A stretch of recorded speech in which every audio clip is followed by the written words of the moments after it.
Cienījamie Latvijas Tirdzniecības un Rūpniecības kameras biedri.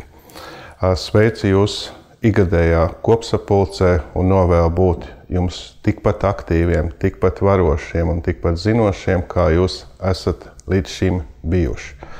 Mums ir tuvākos gados ļoti daudz darāmā.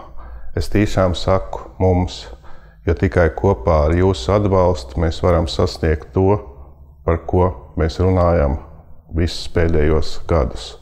Mums ir nepieciešams, lai Latvijas izaugsme būtu daudz straujāka nekā tas notiek šobrīd. Lai to sasniegt, pirmais darbs, par ko mums kopā jāvienojas, ir ilgtermiņa nodokļu sistēma. Mēs pie tā jau esam kopā ķērušies.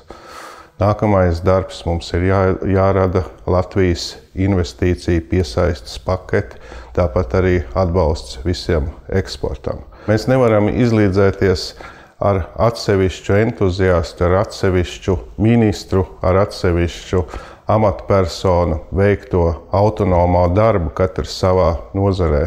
Mums ir jābūt kopējam uzstādījumam, mums ir jābūt kopējai paketei, ar ko gan es, gan valsts prezidents, gan jebkura amatpersona, vēstnieks var stāstīt par mūsu Latvijas iespējām, par mūsu potenciālu, par mūsu kopējiem resursiem.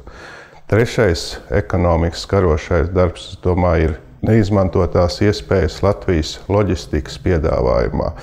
Mums ir jāsadraudzina Latvijas ostas ar Latvijas dzelzceļu. Mums ir jābūt kopējam stāstam kopā ar pašvaldībām, izmantojot viņu iespējas, izmantojot daudz mērķtiecīgāk Eiropas struktūra fondus, kur šobrīd neglābjam kavējas. Mums kopā ir ļoti daudz darāmā. Tāpēc es vēlreiz novēlu jums būt ļoti, ļoti stipriem un zināt, ka es paļaujos uz jums un jūs varēsiet paļauties uz mani. Lai jums šodien laba diena!